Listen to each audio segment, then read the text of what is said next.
Sophia Jumain.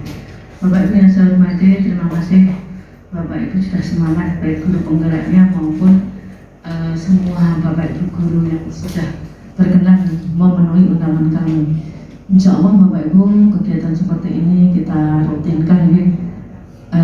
Guru penggerak semangat, kita juga semangat untuk bersama-sama menjalankan kegiatan belajar mengajar di SMA 1 Blora sesuai dengan amanat kurikulum Merdeka.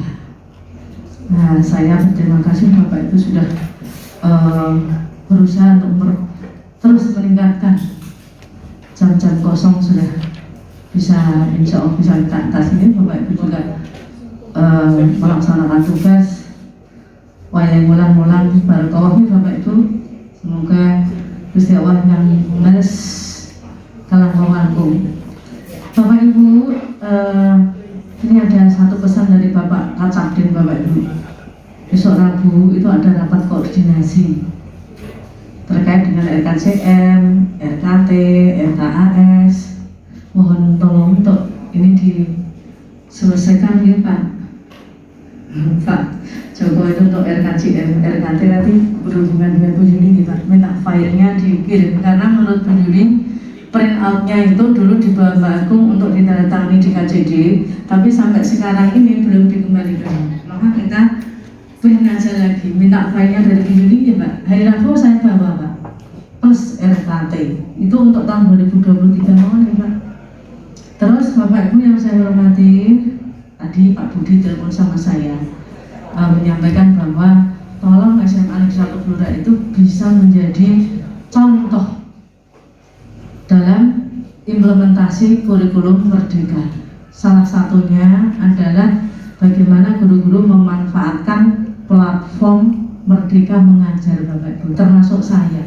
Saya tadi langsung buka satu rangkaian sampai pada, nah menurut beliau, tolong Bu Yuni, ini SMA 1 Blora itu masih 20 orang guru yang belum membuka. Saya tidak tahu 20 orang itu siapa, karena yang bisa melihat itu kan pengawas dan juga cabdi. Nah kita diminta 20 orang itu yang belum itu segera, sehingga menjadi centang biru. Dan instruksi beliau jangan hanya melihat videonya Bu, tolong guru-guru itu sampai pada post test dan sampai pada punya sertifikat. Ngerti ya Bapak Ibu? Nah saya mengirim itu ya Bapak Ibu sebagai laporan. Saya kemudian ya Pak Budi siap, nanti teman-teman guru penggerak ini juga akan mengumpulkan kami untuk aksi nyata, sosialisasi aksi nyata guru-guru penggerak.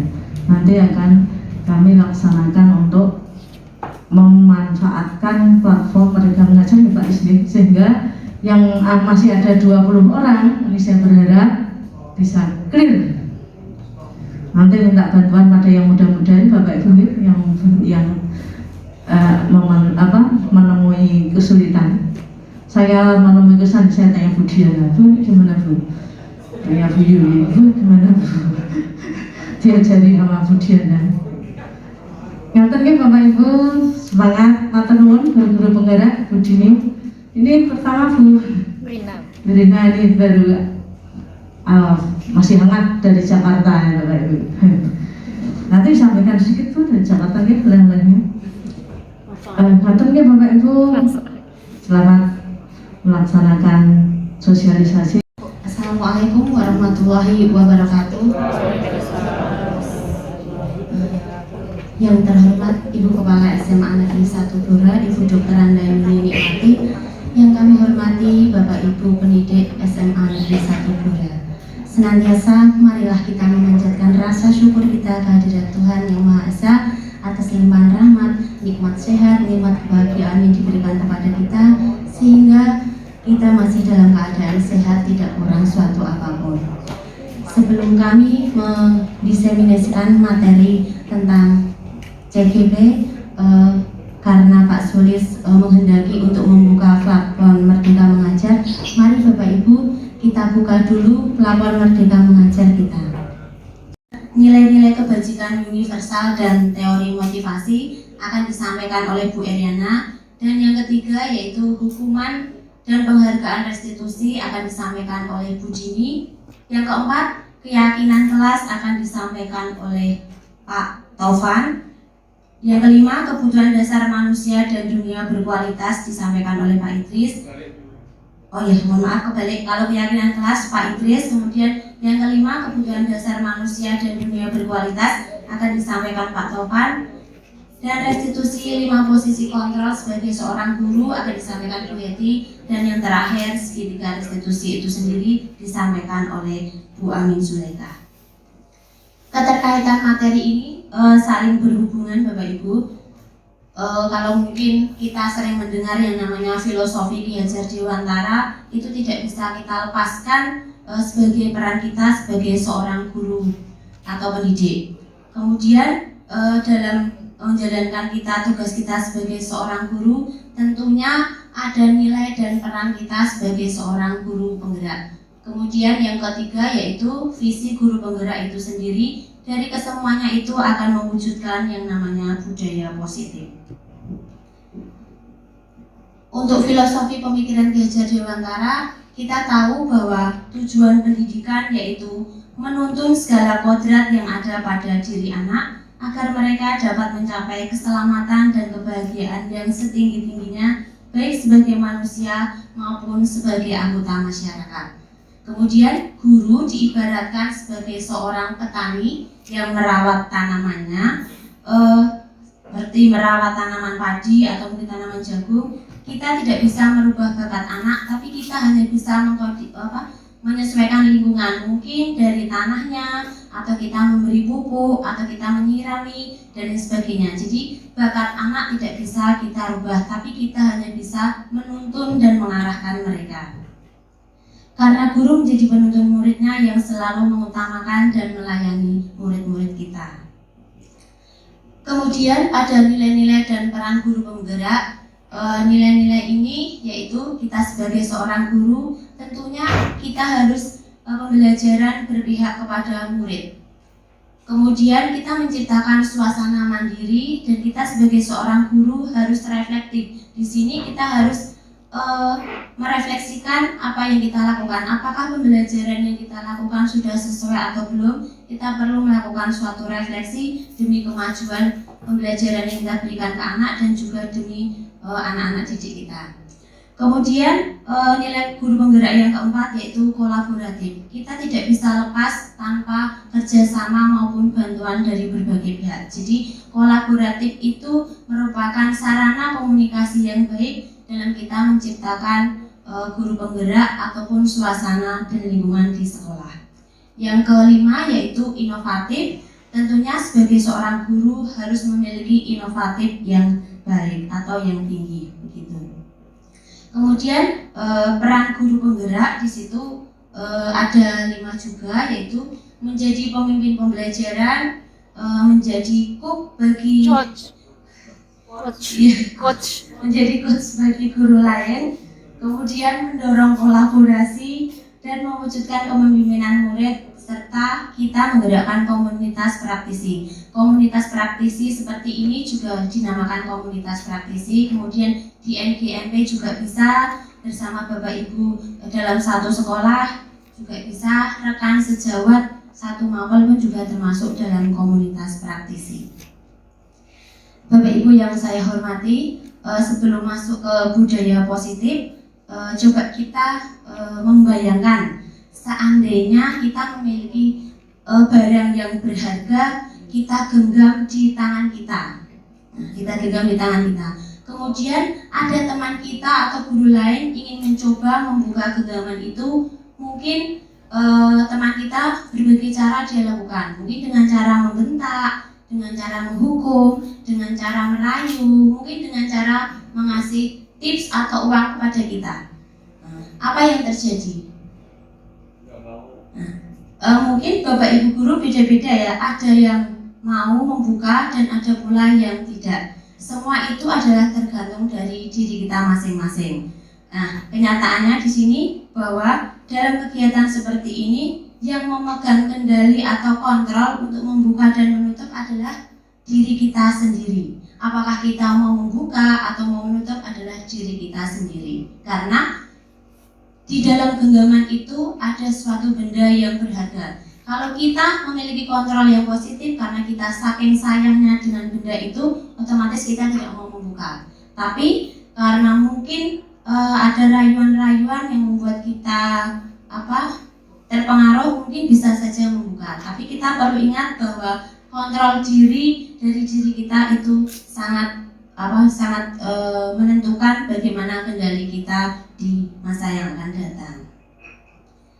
Kemudian Bapak Ibu, dalam teori kontrol atau mungkin selama ini kita memiliki miskonsepsi yang salah terkait dengan seorang guru mungkin, tapi tidak terjadi di sini ya Bapak Ibu. Yang pertama yaitu ilusi guru mengontrol murid. Pada dasarnya kita tidak dapat memaksa murid untuk berbuat sesuatu jikalau mereka tidak mau melakukannya.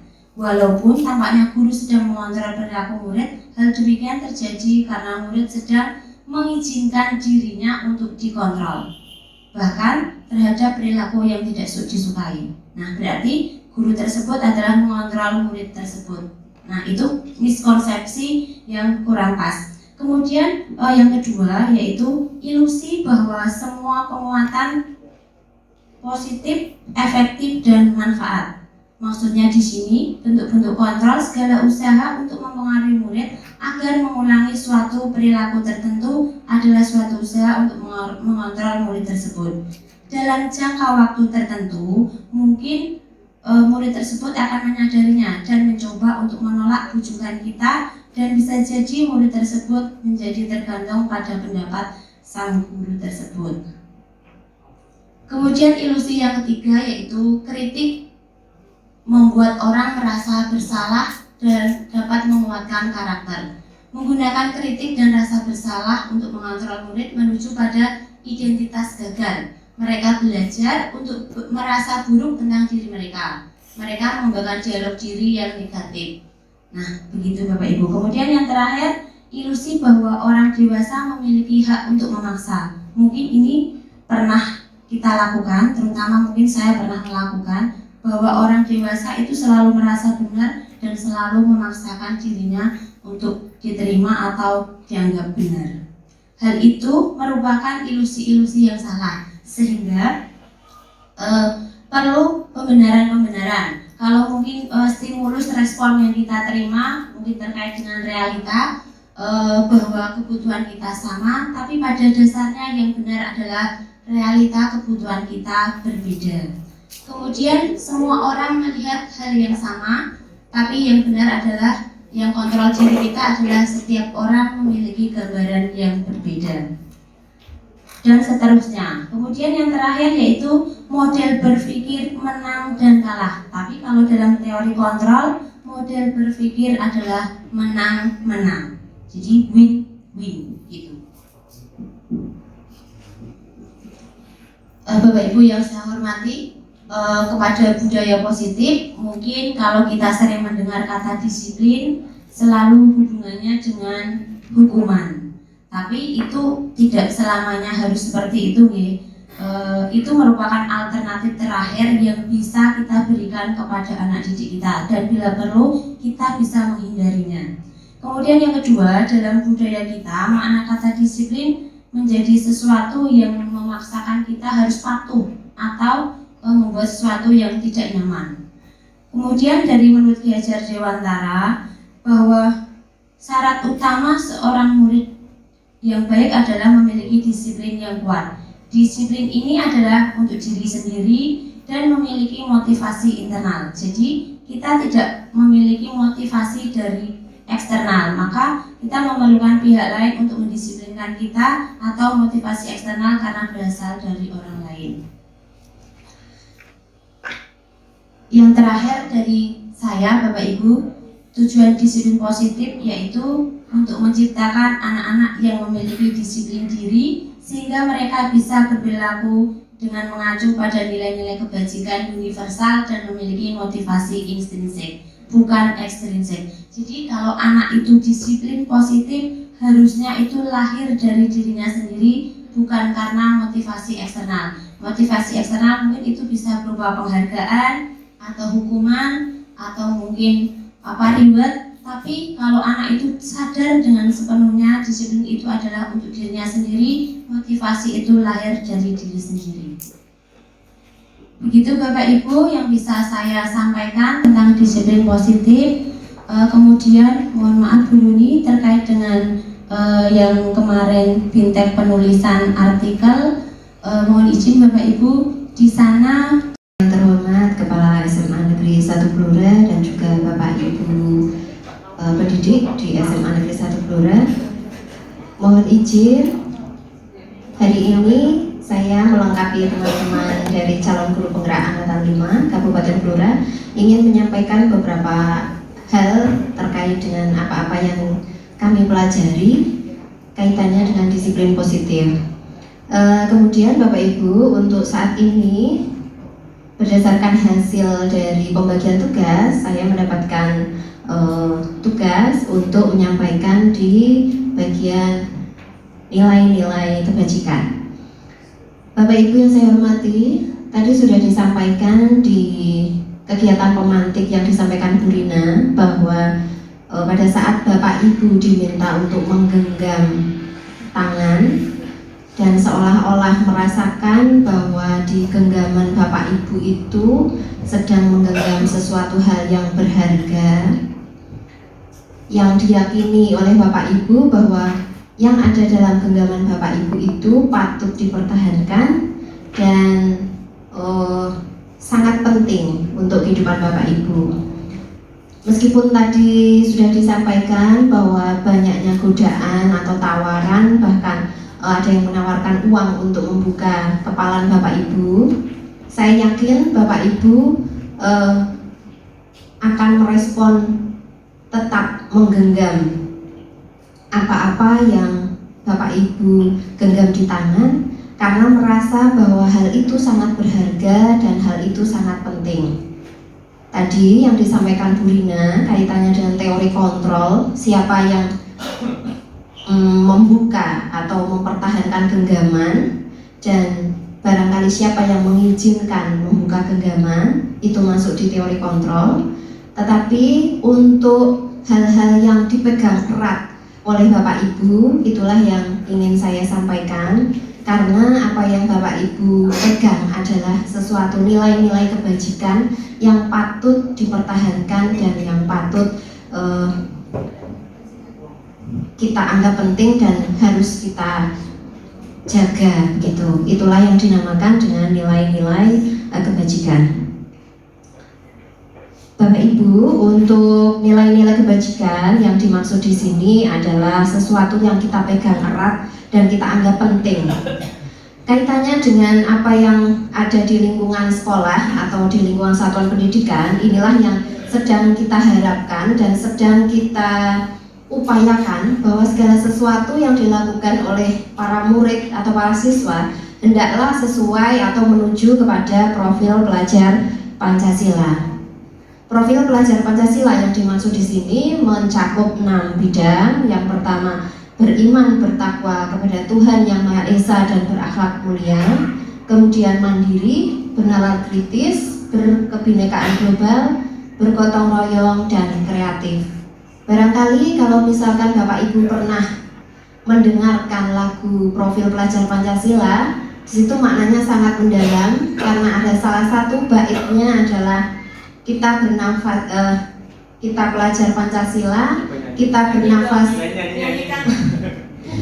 bernafas dalam sila-silanya. Jadi artinya bahwa apa-apa yang dilakukan murid kita, harapannya adalah semua berlandaskan pada profil pelajar Pancasila. Untuk keterangan beriman bertakwa kepada Tuhan Pancasila Yang Maha Esa dan berakhlak mulia, diharapkan anak-anak atau murid mampu meyakini dan mengamalkan apa-apa yang ada dalam agama dan diterapkan dalam kehidupan sehari-hari. Kemudian untuk perilaku mandiri, diharapkan anak-anak atau murid kita nanti mampu bertanggung jawab atas proses dan hasil yang dicapai. Kemudian untuk bernalar kritis, Dimaksud dalam hal ini adalah mampu memproses secara realistis apapun yang didapatkan, baik informasi, gagasan, dan mampu menganalisis serta mengevaluasi, dan yang utama adalah bisa mengambil keputusan. Kemudian untuk keberaneka-ragaman global, mampu mempertahankan nilai budaya luhur dan bisa berinteraksi dengan budaya lain sehingga menumbuhkan rasa saling menghargai budaya luhur bangsa. Yang kelima, gotong royong, diharapkan para murid nanti mampu berkolaborasi, peduli dan berbagi, serta memiliki konsep berpikir bahwa melakukan kegiatan bersama-sama itu demi memudahkan, melancarkan, dan meringankan. Yang terakhir yaitu kreatif, diharapkan murid-murid mampu menghasilkan, memodifikasi sesuatu yang bermanfaat dan menghasilkan suatu karya nyata.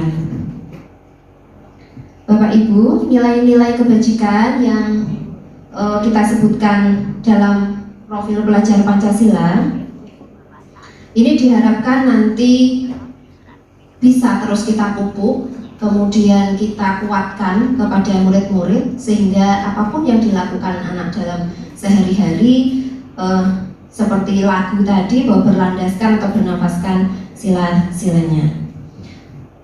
Bapak Ibu, yang perlu Bapak Ibu perso bahwa setiap individu atau setiap murid dalam melakukan sesuatu pasti memiliki tujuan atau alasan atau latar belakang.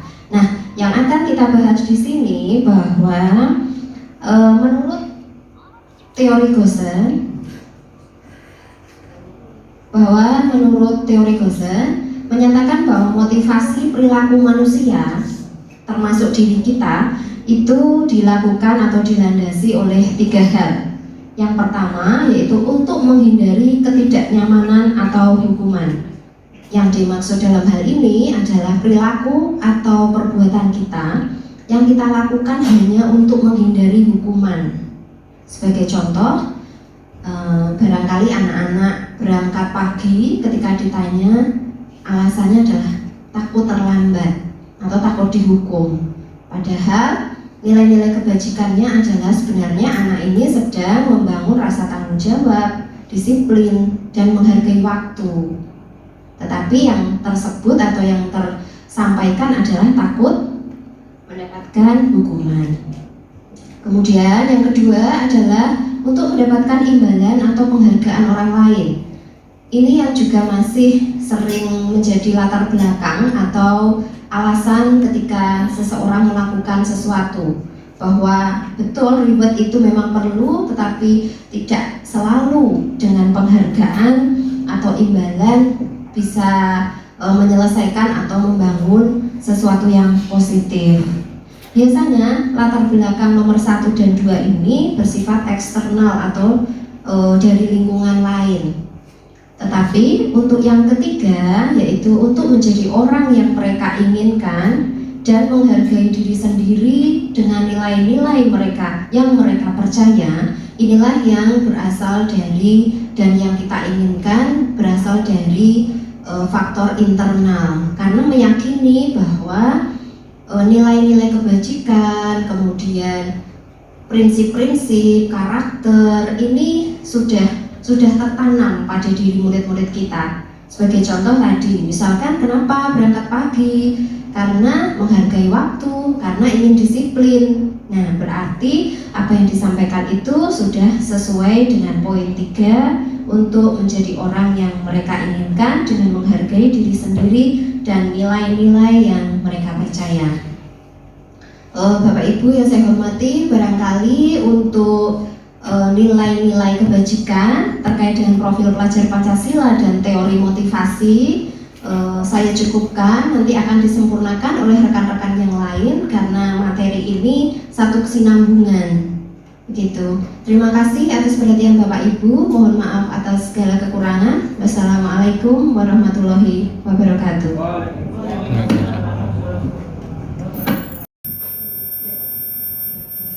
Bismillahirrahmanirrahim. Assalamualaikum warahmatullahi wabarakatuh. Selamat siang Bapak Ibu.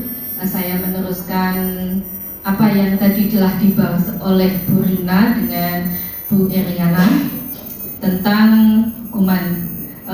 Di awal dulu Bu Rina. Ya. Ya. Ya. Jadi masih dengan budaya positif nih Bapak Ibu. Jadi budaya positif ini tadi ada 6 bagian yang kita akan sampaikan ke semuanya di sini. Bapak Ibu, kalau Bapak Ibu ingin benar-benar untuk bisa memahami, monggo Bapak Ibu bisa dibuka platform Merdeka Mengajar. Itu di pelatihan mandiri ada yang paling bawah, disiplin positif. Ya, di paling bawah tadi, karena saya juga membuka-buka di situ, ternyata yang paling bawah itu ada disiplin positif. Bapak Ibu bisa belajar dari situ. Kalau untuk mendalami materi ini, kami hanya menyampaikan yang penting-penting di sini. Ya, kalau kita jabarkan semua tidak mungkin, karena ini 2 minggu kami belajar tentang budaya positif ini 2 minggu dengan aksi nyatanya lebih daripada itu. Bapak Ibu, untuk budaya positif nanti kita tujuannya adalah untuk merdeka belajar, kemudian untuk mewujudkan profil pelajar Pancasila yang tadi sudah disampaikan oleh Bu Iriana.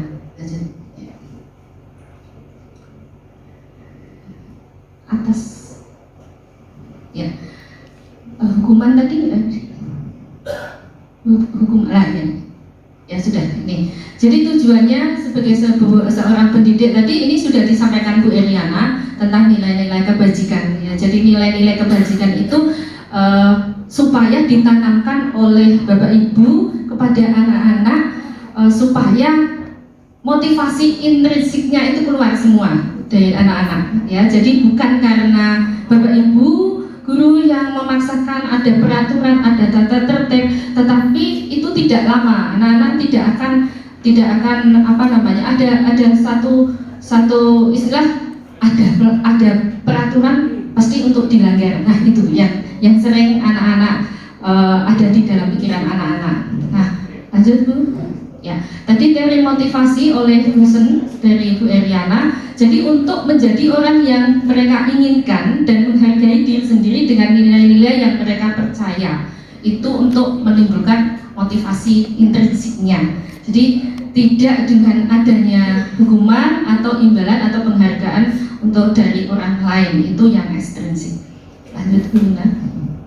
Nah, ini ada kasus Bapak Ibu, seorang bapak guru matematika, mohon maaf ini yang matematika aja. Ini namanya IPA, ya. Pak gurunya namanya Pak Seno. Jadi IPA kurang menguasai pelajaran matematika, termasuk saya, Bapak Ibu. Sehingga pada saat pelajaran tersebut berlangsung, dia lebih banyak berdiam diri atau menggambar di pelajarannya. Pada saat guru matematikanya Pak Seno menanyakan pertanyaan, IPA menjadi gugup. Ini mungkin dialami Bu Suci, Bu Ica, ya. Menjadi gugup dan tak sengaja menjatuhkan tasnya dari kursi, serta tiba-tiba menjadi gagap pada saat berupaya menjawab. Seluruh kelas pun tertawa melihat perilaku IPA yang bicara tergagap dan terkejut tersebut. Pak Seno pada saat itu membiarkan teman-teman IPA menertawakan IPA yang tergagap dan malu luar biasa, dan malahan minta IPA untuk maju ke depan dan berdiri di depan kelas sambil menunjuk hidungnya karena tidak bisa menjawab pertanyaan Pak Seno. Kelas makin gaduh dan anak-anak pun tertawa melihat IPA di depan kelas memegang ujung hidungnya. Nah, pertanyaannya yang terselip di atas Bapak Ibu ada 2. Apakah Anda setuju dengan tindakan Pak Seno terhadap IPA? Tidak. Mengapa? Mengapa? Mungkin saya bisa dibantu untuk menjawab ini. Mengapa? Kalau perasaan panjenengan sebagai kita menempatkan diri sebagai Pak Seno atau sebagai IPA? Nah, ini sebagai IPA. Mengapa? Anda setuju dengan tidak? Apakah Anda setuju? Pak Idris bagaimana? Tidak setuju. Tidak setuju. Kalau sebagai murid, pasti murid tersebut akan merasa malu, kemudian juga takut dengan Pak Seno dan teman-temannya. Oke, Pak Idris. Saya kira seperti itu ya Bapak Ibu.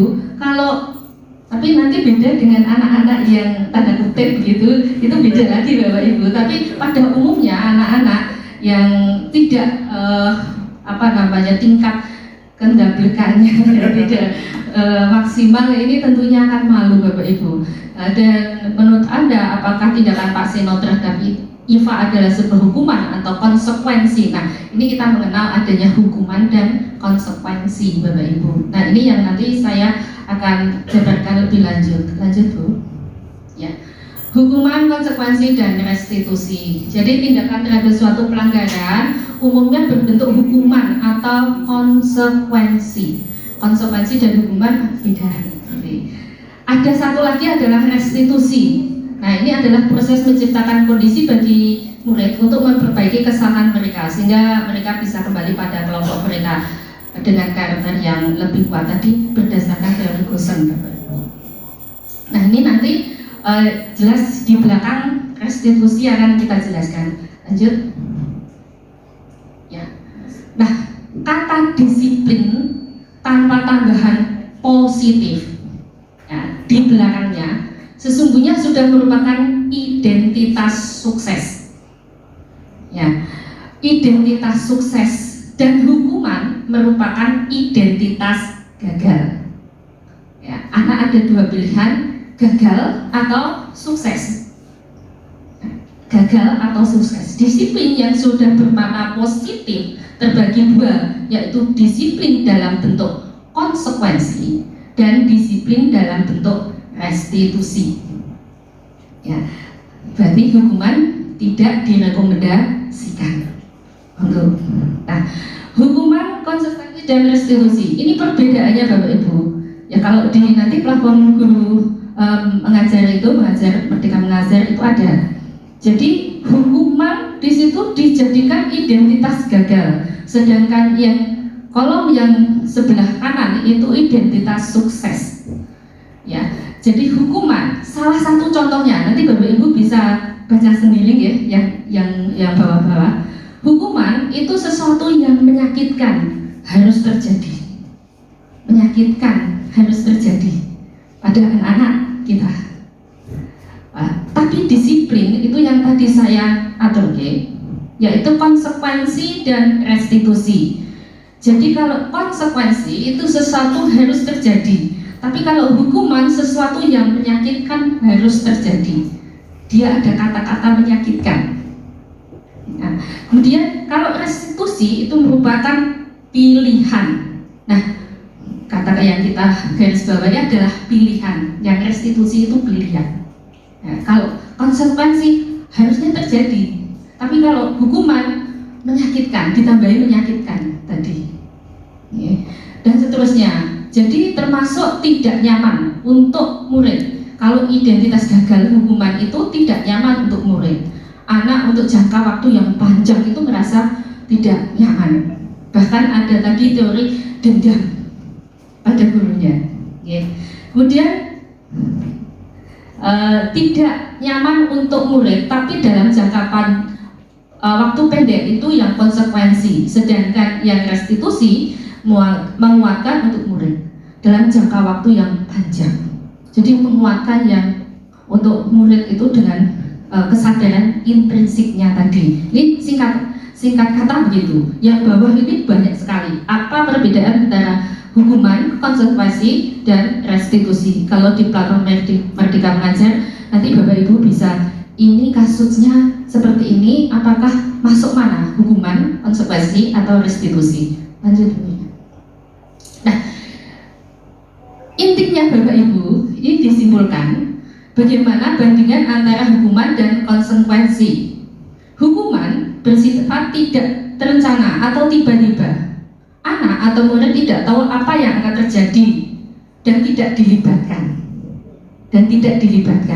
Jadi sudah itu arah dari gurunya. Ya. Hukuman bersifat satu arah nih, dari pihak guru yang memberikan, dan murid hanya menerima suatu hukuman saja. Pokoknya pasrah lah, pokoknya mau diapakan Pak, ya, mau diapakan Bu, lah itu hukuman. Ya, memaksa, ya, tanpa melalui suatu kesepakatan atau pengarahan dari pihak guru. Ada baik sebelum atau sesudahnya. Hukuman yang diberikan berupa fisik maupun psikis. Murid anak disakiti oleh suatu perbuatan atau kata-kata. Ya, jadi kata-kata itu lebih mendalam dan tidak akan bisa dilupakan oleh anak. Ternyata begitu Bapak Ibu. Konsekuensi, sedangkan konsekuensi itu adalah disiplin dalam bentuk konsekuensi, sudah terencana atau sudah disepakati.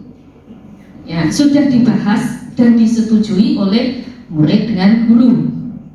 Umumnya bentuk-bentuk konsekuensi dibuat oleh pihak guru di sekolah dan murid sudah mengetahui sebelumnya konsekuensi yang akan diterima bila ada pelanggaran. Itu biasanya ada dituangkan di dalam tata tertib sekolah. Oke. Kemudian ini hukuman atau konsekuensi Bapak Ibu. Ini bisa didetek ya. Bapak Ibu boleh menjawabnya. Ini termasuk hukuman atau konsekuensi. Kasusnya seperti ini. Yang pertama, mencatat 100 kali di dalam buku kalimat saya tidak akan terlambat lagi karena terlambat ke sekolah. Hukuman atau konsekuensi? Salah. Mencatat 100 kali di dalam buku kalimatnya saya tidak akan terlambat lagi karena terlambat di sekolah. Jadi ketika dia terlambat di sekolah diberi ini 100 kali dalam bentuk kalimat saya tidak akan terlambat lagi. Itu termasuk konsekuensi atau hukuman Bapak Ibu? Hukuman menyakitkan? Konsekuensi atau hukuman? Hukuman. Yakin gak Bapak Ibu? Hukuman. Centang. Centangnya hijau dan centangnya merah. Kemudian yang kedua, lari mengelilingi lapangan basket 2 kali karena terlambat hadir di sekolah. Hukuman. Kalau konsekuensi itu biasanya setimpal, Bapak Ibu. Dia terlambat tapi disuruh lari 10 kali mengelilingi lapangan. Itu menyakitkan tidak? Ya, karena mengelilingi lapangan. Beda ketika ya pelajarannya Pak Prayit, ada anak terlambat, kemudian disuruh lari karena tadi pemalasnya lari, dia kan belum lari nih. Nah, ya dia suruh lari, ayo lari kamu terlambat 10 menit. Nah, lari. Itu bukan hukuman, tapi termasuk konsekuensi. Karena di dalam mata pelajarannya, larinya beda, konteksnya beda. Ternyata seperti itu Bapak Ibu. Nah, ini antara hukuman dengan konsekuensi, beda ya Bapak Ibu, yang mendisiplinkan dengan yang tadi menyakiti. Lanjut berikutnya. Nih, kasus. Sekarang kita bicara tentang penghargaan. Tadi kalau hukuman, sekarang penghargaan. Tadi Bu Eri bilang bahwa penghargaan itu tidak selalu mendisiplinkan anak. Ya, karena ada dihukum oleh penghargaan, coba bayangkan. Dihukum dengan penghargaan. Dikasih penghargaan kok seperti dihukum. Ini ada kasusnya Bapak Ibu. Ibu Anas, guru kelas 2 SD mendapatkan masalah. Murid-muridnya tidak bisa tertib berdiri antri di depan pintu kelas. Nah, singkat kata ini Bu Anas memberikan satu penghargaan untuk anak yang tertib. Dengan apa? Dengan dikasih bintang. Tapi ketika Bu Anas tidak masuk, kemudian digantikan oleh guru lain, dan anak-anak itu ribut lagi, tidak mau tertib lagi. Nah, ternyata hukuman atau penghargaan maupun hukuman itu sebenarnya tidak efektif. Ya, jadi kalau saya bilang, oh jadi mental kuliah, gitu. Kalau mental kuliah itu kalau mau kerja kalau dibayar, kan gitu. Nah, ini kasarannya begitu Bapak Ibu. Lanjut. Dihukum oleh penghargaan. Lanjut saja Bu. Sebelumnya ya. Penghargaan pengaruh jangka pendek, jangka panjang dan jangka pendek. Penghargaan itu sebenarnya tidak efektif. Ya. Jadi setiap kali kalau kita anak-anak kita mau siapa yang mau menjawab, saya beri 100.000. Itu sebenarnya tidak efektif Bapak Ibu. atau saya beri bintang ini, tidak bisa. Karena apa? Itu anak-anak kan terdorong, kalau tidak ada penghargaan itu mereka akan diam. Ya, mereka akan diam. Coba Bapak Ibu nanti praktekkan di kelas. Kemudian penghargaan tidak efektif. Penghargaan merusak hubungan. Ya, penghargaan merusak hubungan tadi. Kalau tidak dikasih penghargaan atau anak kadang ngiri, wah itu dikasih coklat oleh gurunya, tapi dia tidak, itu kan merasa iri, sehingga dia rasa iri ini membuat dengan temannya tidak baik. Ternyata seperti itu. Modal silakan Bu. Penghargaan mengurangi ketepatan. Ini riset Bapak Ibu. Ternyata ketika ada kelompok yang dikasih penghargaan dan kelompok yang tidak, itu ternyata anak yang tidak dikasih penghargaan itu lebih tepat menjawab daripada anak yang dikasih penghargaan. Ini riset. Jadi ada penelitian. Kemudian penghargaan menurunkan kualitas, betul. Kalau dikasih reward, kadang-kadang menurun kualitasnya. Ya, anak-anak terus nanti tidak dikasih penghargaan, sudah nggak usah melakukan itu. Atau kalau ketika dikasih penghargaan, paling-paling aku yang menang. Gitu. Lanjut Bu. Penghargaan mematikan kreativitas.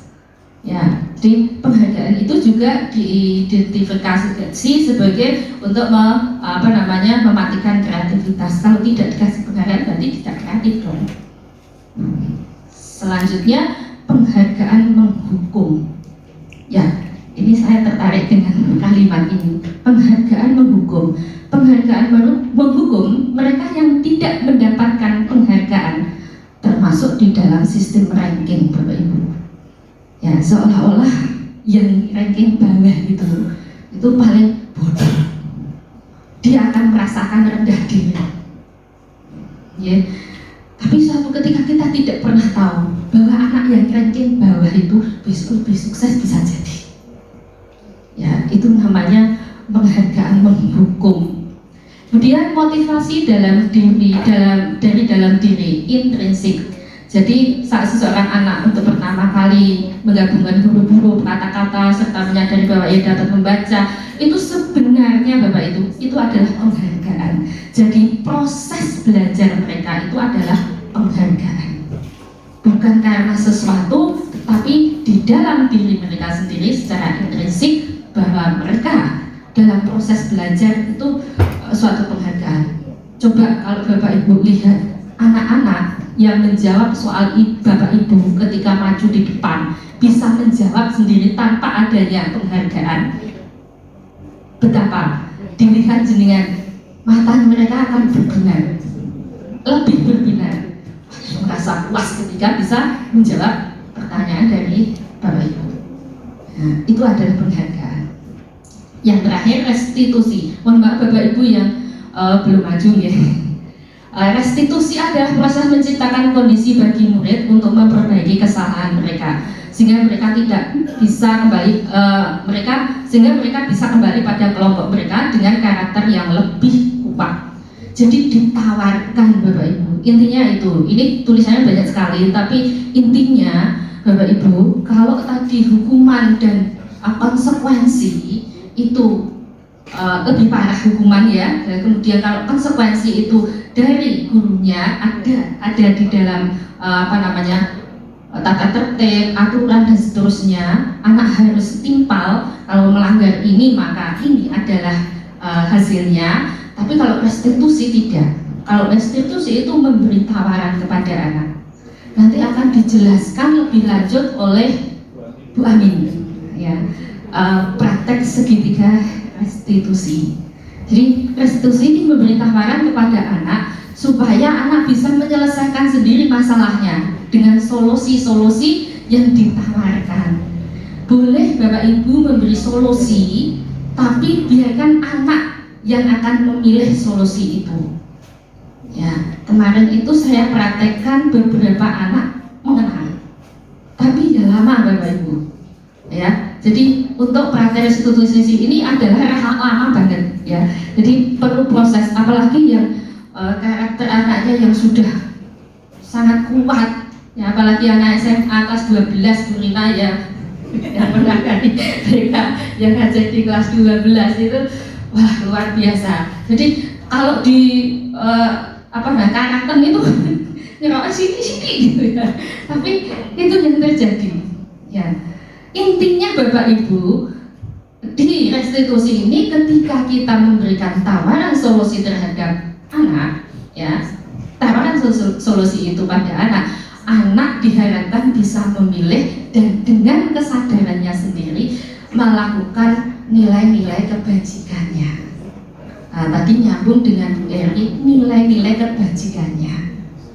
Ya, nilai kebajikan apa yang dia yakini, seperti genggaman tangan, maka itu yang harus dilakukan. Dan itu akan sangat panjang dari efeknya bagi anak. Satu saja nggak apa-apa Bapak Ibu. Yang penting anak itu menyadari kesalahannya dan bertanggung jawab mau memperbaiki kesalahannya dengan kesadaran sendiri, bukan atas paksaan Bapak Ibu. Karena atas paksaan Bapak Ibu itu hanya sebentar, besok diulangi lagi, ya.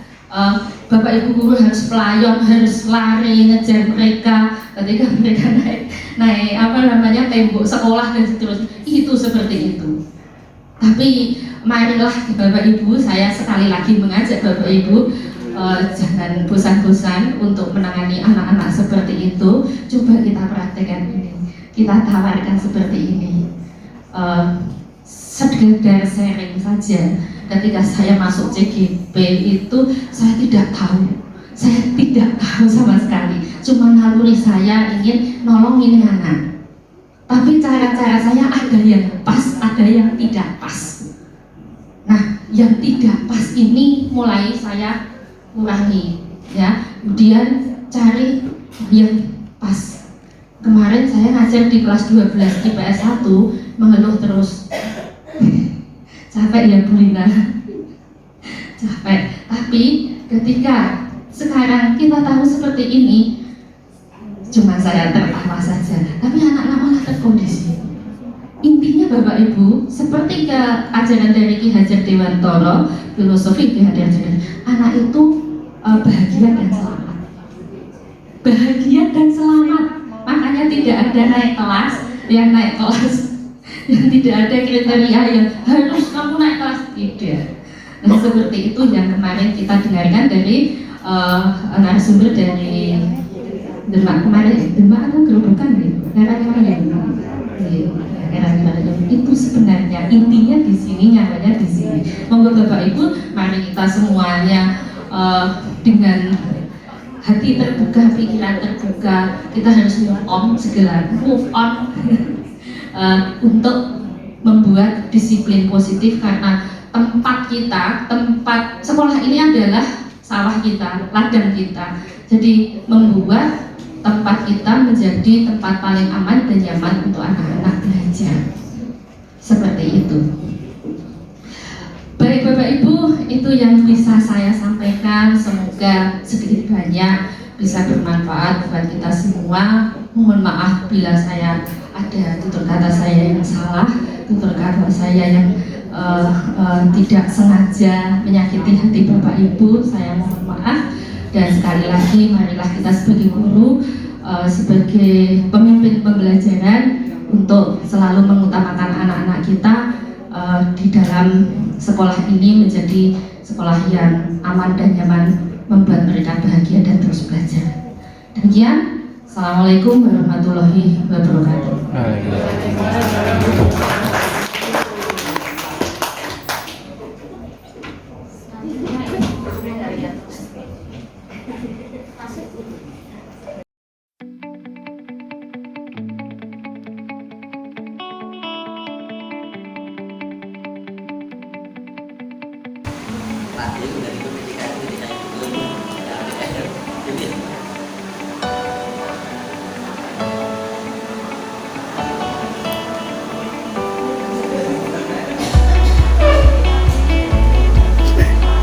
Demi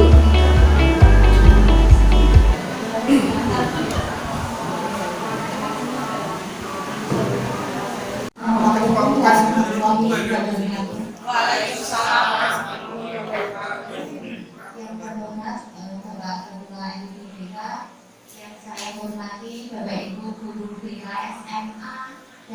awal kepada Ibu Blora. Pertama-tama, marilah kita memanjatkan rasa syukur kehadiran Ilahi Robi berkat limpahan rahmatnya yang telah memberikan nikmat sehat, kebahagiaan kepada kita semua sehingga kita bisa berkumpul di sini dalam keadaan sehat. Sebelumnya mohon izin Bapak Ibu untuk mendiseminasikan terkait tentang CGP calon guru penggerak karena itu merupakan suatu kewajiban. Mohon izin matur di hadapan Bapak Ibu semua, tapi bukan maksud saya menggurui panjenengan semua, bukan maksud saya Bu Indah, Bu Galuh nanti menggurui, tapi ini hanya sekedar sharing dan berbagi. Saya yakin justru saya yang harus banyak belajar dari Bapak Ibu semua. Begitu.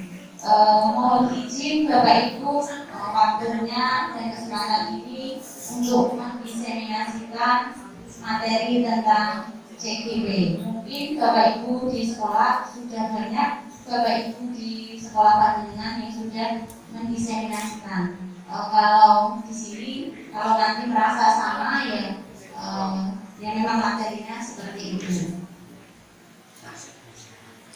Oke, mohon izin Bapak Ibu. Kalau untuk materi CGP mungkin terkait dengan materi-materi tentang guru penggerak, sebenarnya kita sebagai guru BK sudah melaksanakan semua yang ada di guru penggerak tersebut.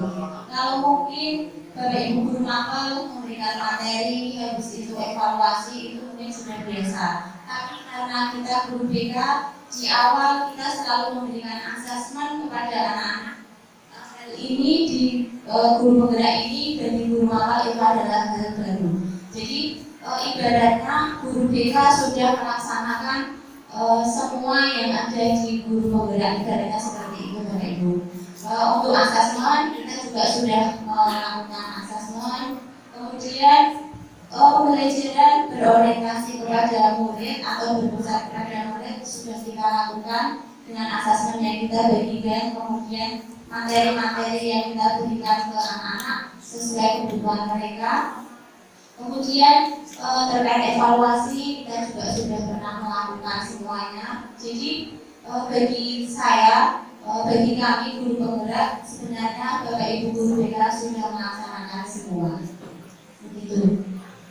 Mohon izin Bapak Ibu, materi yang akan kami diseminasikan di sini yang pertama yaitu tentang disiplin positif atau budaya positif, kemudian nilai-nilai kebajikan universal dan teori motivasi, yang ketiga hukuman dan penghargaan atau restitusi, yang keempat keyakinan keras, kelima kebutuhan dasar manusia dan dunia berkualitas, yang keenam restitusi atau 5 posisi kontrol, dan yang terakhir yaitu segitiga restitusi.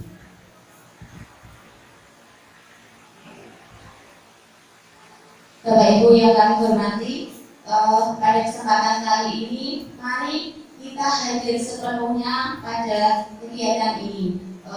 Kita lupakan sejenak mungkin permasalahan-permasalahan ataupun hal-hal yang terkait dengan sekolah kita. Mari kita hadir totalitas di sini. Mungkin kita refleksi dulu ya Bapak Ibu.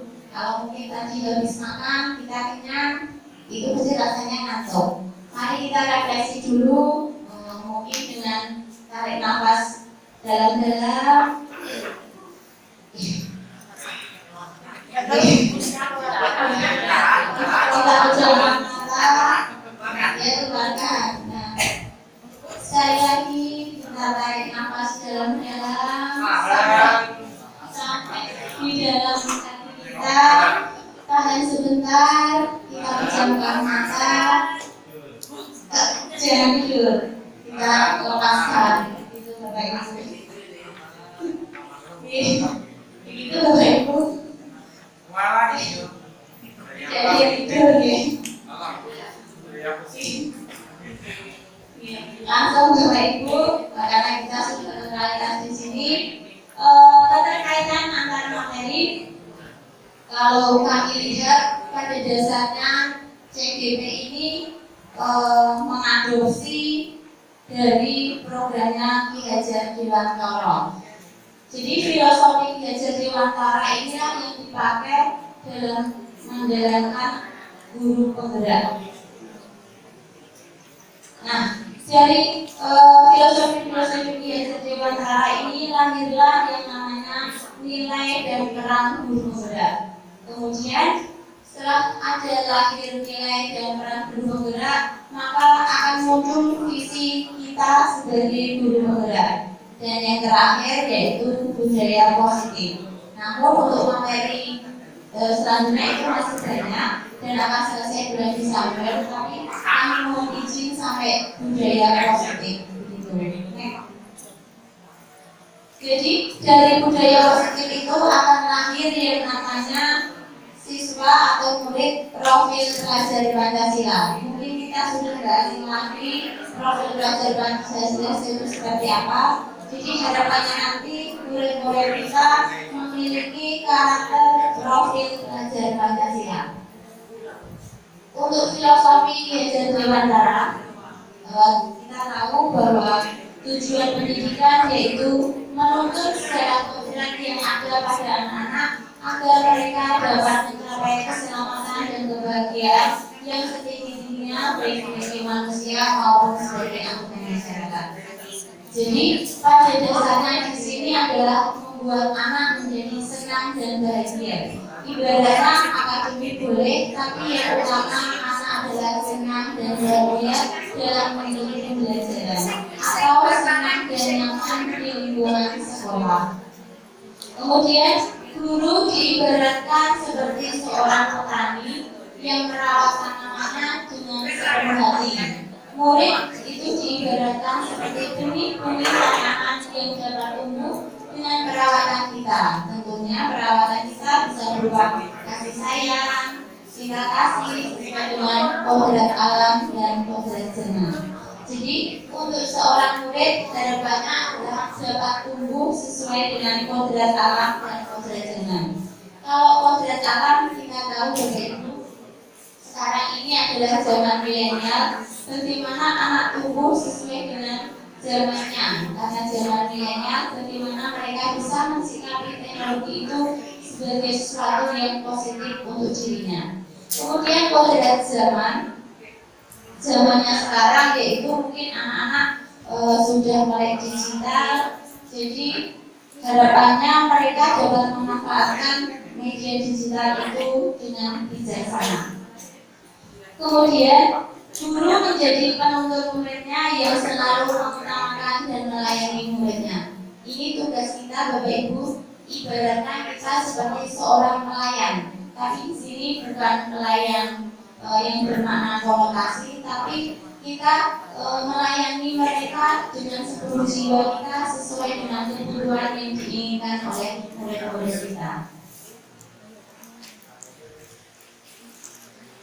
Untuk nilai-nilai dan peran guru penggerak yang diharapkan dari guru penggerak ini yaitu nilai-nilainya yaitu berpihak kepada murid.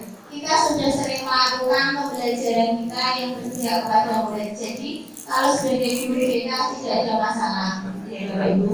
Kemudian mandiri di sini anak bertanggung jawab dengan pilihan apa yang dia pilih. Mandiri di sini anak memiliki rasa percaya diri, anak yakin dengan kemampuannya dan memiliki daya juang yang tinggi.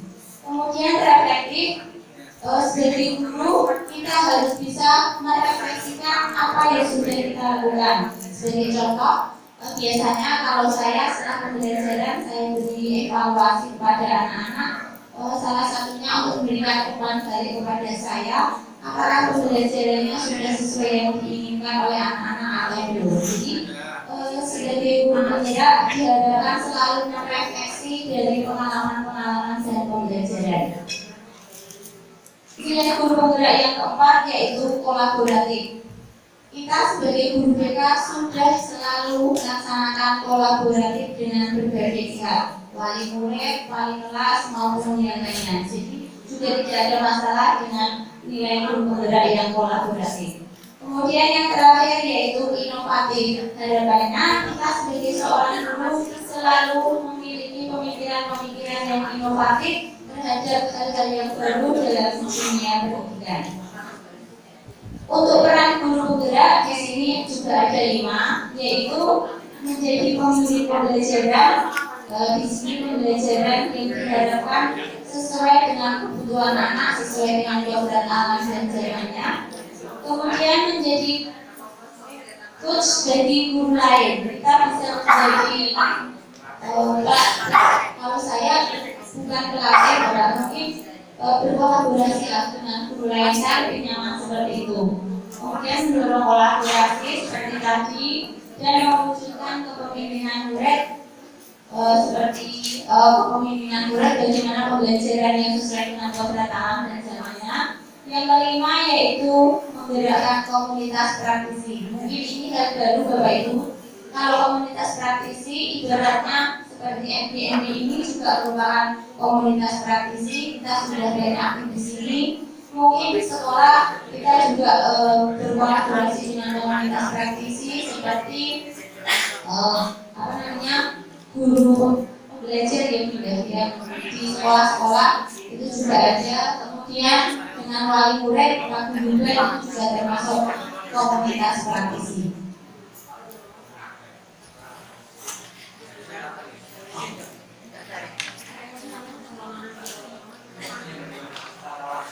Bapak Ibu, sebelum masuk ke materi budaya positif, kita cobalah buka. Bapak Ibu memiliki dua tangan ya. Cobalah buka nanti. Bapak Ibu punya barang yang berharga, diletakkan di tangan Bapak Ibu semua. Digenggam seerat mungkin, jangan sampai dilepaskan. Nah, kemudian ada tangan kita yang mungkin sebelah kita pengen membuka genggaman itu. Padahal di dalam tangan itu ada genggaman barang berharga ya, berharga buat kita. Kemudian ada teman lain yang ingin memaksa untuk membuka, entah itu menghardik, entah itu merayu, entah itu menggoda, bahkan sampai memberi tips kepada kita. Apa yang akan kita lakukan Bapak Ibu? Tetap mempertahankan. Terima kasih Bu. Pak Zainul bagaimana? Ya. Oke, ini akan tetap mempertahankan dengan genggaman yang ada di dalam tangan kita. Nah, berarti bukan rayuan maupun hasutan tidak mempengaruhi kita ya, karena kita bersikukuh bahwa itu adalah barang berharga buat kita. Begitu.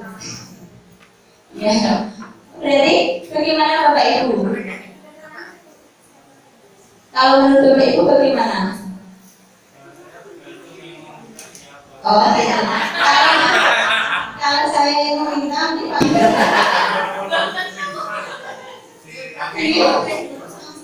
Bapak Ibu tergantung ada yang tergantung yang mau membuka atau tidak. Tapi di sini kalau kita bersikukuh untuk tidak membuka karena itu adalah nilai-nilai kebajikan yang ada di dalam genggaman itu. Jadi kita pertahankan sampai kapanpun supaya tidak ada yang bisa membuka. Itu Pak Sugeng. Nanti kalau pengen membuka itu bagian yang lain nih.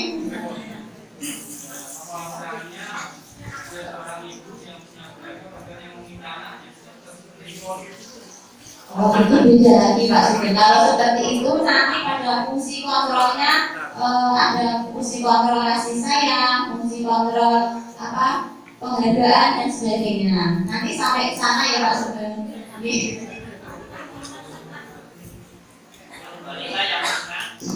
Yes, kita lanjutkan Bapak Ibu.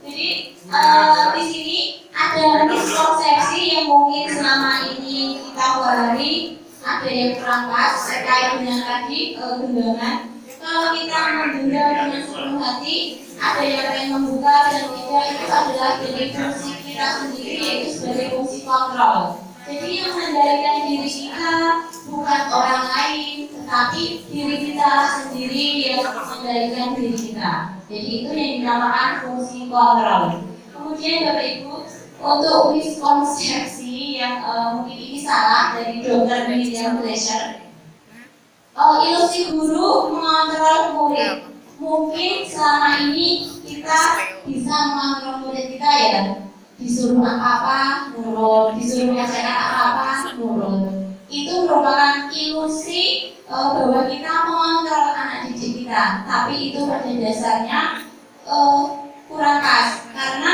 pada suatu saat anak itu akan jenuh, akan bosan dengan kontrolan itu. Makanya pada suatu saat tertentu dia akan sedikit menolak dengan apa yang kita lakukan. Itu mengontrol murid. Yang kedua, ilusi bahwa semua penguatan positif itu efektif dan bermanfaat.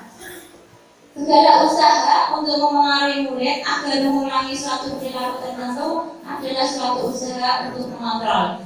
Jadi mungkin kalau kita berpikir penguatan positif dan bermanfaat, mungkin anak pun juga akan mengikuti apa yang kita inginkan. Tapi kembali lagi, suatu saat pun mereka akan tidak setuju dengan kita. Kemudian yang ketiga yaitu ilusi bahwa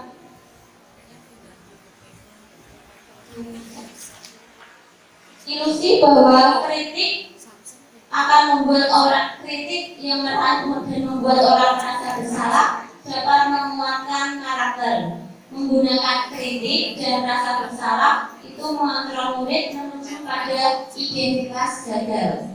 Jadi seperti itu Bapak Ibu, menganggap bahwa suatu hal kamu salah itu dianggap bahwa identitas gagal. Kemudian yang keempat yaitu ilusi bahwa orang dewasa memiliki hak untuk memaksa. Mungkin ini pernah atau mungkin sering saya lakukan karena saya merasa orang dewasa, saya merasa bahwa saya itu benar. Padahal itu adalah hal yang salah. Jadi anggapan-anggapan ini merupakan miskonsepsi. Sehingga, disinilah yang stimulus respon, gimana tadi yang sebagai pengendali diri kita adalah diri kita sendiri, itu dinamakan teori kontrol. Sedangkan respon-respon, ilusi-ilusi yang masuk itu merupakan stimulus respon. Sebagai realita atau kebutuhan kita mungkin kita berpikir itu sama, tapi kenyataannya teori kontrol mengatakan bahwa realitas atau kebutuhan kita berbeda. Yang kedua, semua orang melihat hal yang sama. Sedangkan teori kontrol atau sesuai dengan diri kita bahwa setiap orang memiliki gambaran yang berbeda. Kemudian yang ketiga, kita mencoba mengubah orang agar berpendapat atau berpandangan sama dengan kita. Tapi teori kontrol berkata bahwa kita berusaha memahami pandangan orang lain tentang dunia. Dan yang terakhir sampai ke bawah yaitu kalau stimulus respon itu mengatakan bahwa model berpikir menang dan kalah, tapi kalau teori kontrol mengatakan bahwa model berpikir menang-menang atau win-win. Untuk budaya positif atau disiplin positif di sini, mungkin kalau kita mendengar kata disiplin ada hubungannya sama peraturan. Di sini harapannya adalah budaya-budaya positif, peraturan-peraturan positif yang kita bisa lakukan kepada anak-anak. Secara bahasa, disiplin itu artinya belajar. Kalau kita mengenal disiplin itu diidentikan sama peraturan. Tapi kita tambahi disiplin positif, berarti peraturan-peraturan positif yang membuat anak menjadi nyaman dan senang di lingkungan sekolah.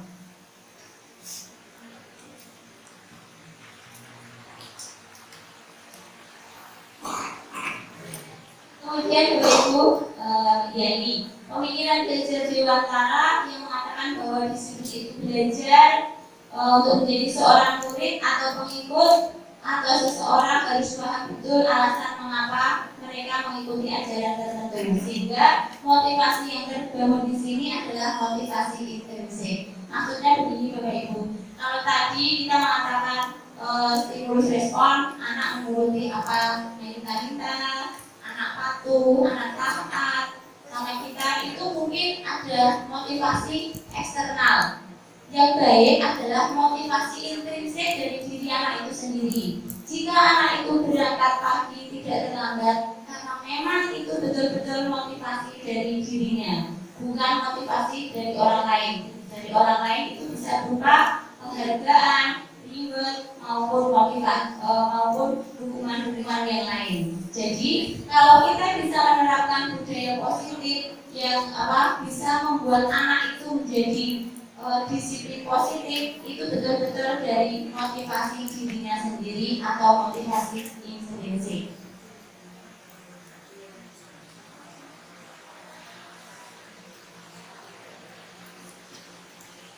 Oke, Bapak Ibu, untuk tujuan disiplin positif ini jelas, yaitu bagi seorang pendidik kita harus bisa menciptakan anak-anak yang memiliki disiplin diri sehingga mereka bisa berperilaku dengan mengacu pada nilai-nilai kebajikan universal dan memiliki motivasi intrinsik dan bukan motivasi ekstrinsik.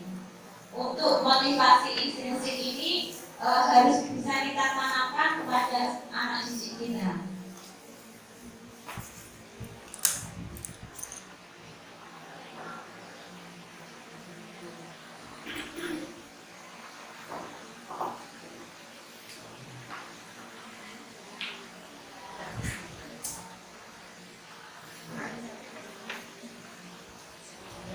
Bapak Ibu, untuk kita masuk kepada nilai-nilai kebajikan.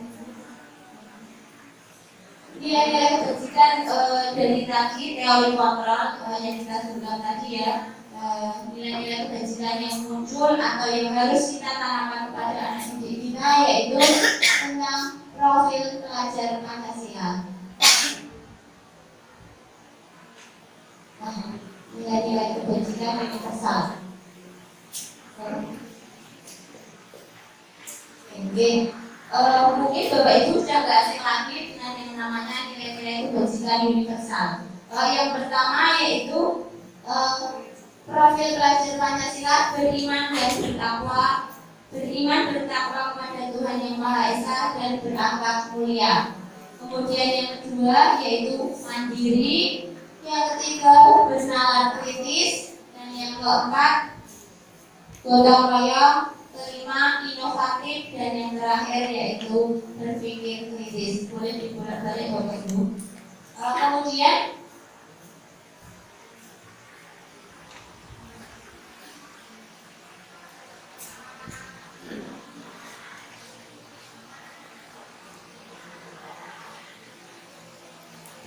kalau untuk profil pelajar Pancasila tidak usah ya Bapak Ibu, sudah paham semua seperti apa. Langsung pada kebutuhan dasar manusia.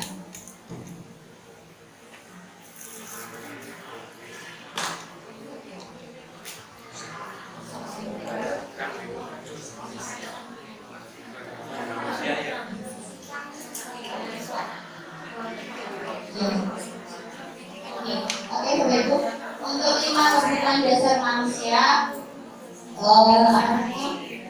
mungkin sudah pernah membaca deh.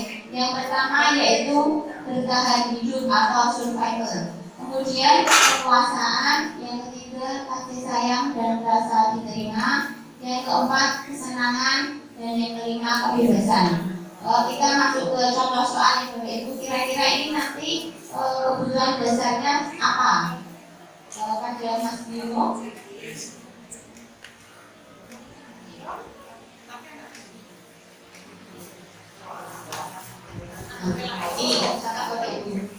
Bimo seorang anak TK besar, TKB, selalu berlari keluar kelas menuju jalan raya. Di depan sekolahnya yang ramai dengan kendaraan. Tingkahnya membuat guru Ani bingung dan seringkali lari mengejarnya. Ada beberapa kemungkinan jawaban yang diberikan Bimo. Apa Bapak Ibu? Kira-kira apa yang menyebabkan? Yang pertama yaitu aku senang main kejar-kejaran dengan ibu guru, seru. Kira-kira itu kebutuhan apa Bapak Ibu? Kesenangan. Jadi Bimo membutuhkan kebutuhan kesenangan. Kemudian Kemudian yang kedua yaitu ibu kejar aku karena ibu guru sayang aku. Keduanya apa? Sayang. Kasih sayang dan cinta kasih. Kemudian yang ketiga, aku hebat kan bisa dibikin ibu guru kejar aku. Penguasaan. Ya. Yang keempat yaitu aku bosan belajar mewarnai terus di dalam kelas. Kebutuhan dasarnya apa?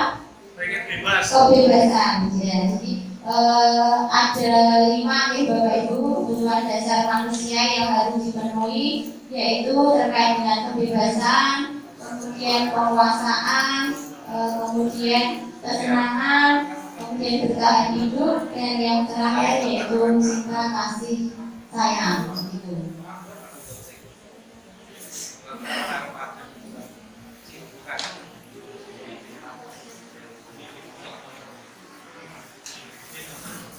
Berapa menit?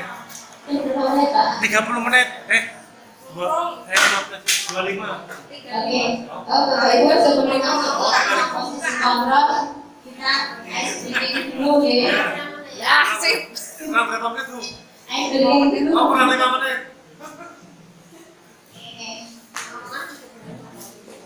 Iya. Materi ini tentang ngomong-ngomong ya. Bapak Ibu, kita tebak-tebakan makanan ya. Nanti kata dasarnya huruf terakhir. Ya. Itu ya. Ya. Pertama mungkin dimulai dari Pak Sudut dulu. Makanan apa yang disukai Pak Sudut? Tape. Berarti nanti selanjutnya itu makanannya apa? Oke, Ibu.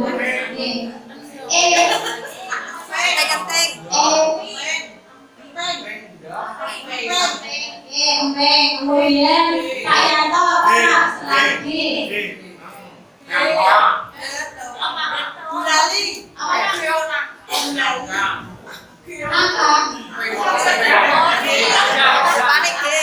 Iya, udang. Ya. Nah, udang dilagi. Tak sunat. Dilagi.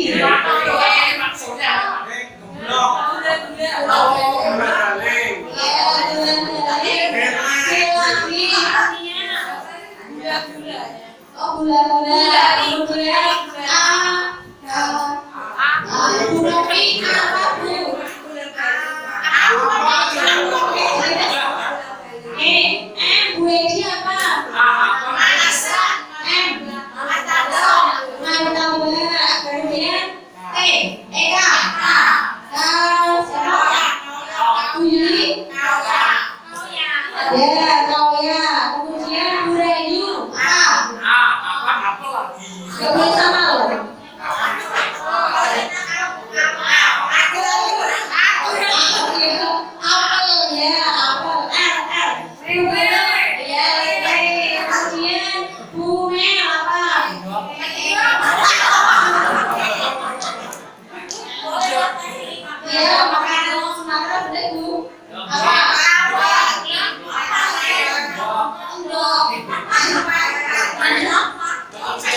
Kemudian terima kasih atas perhatiannya.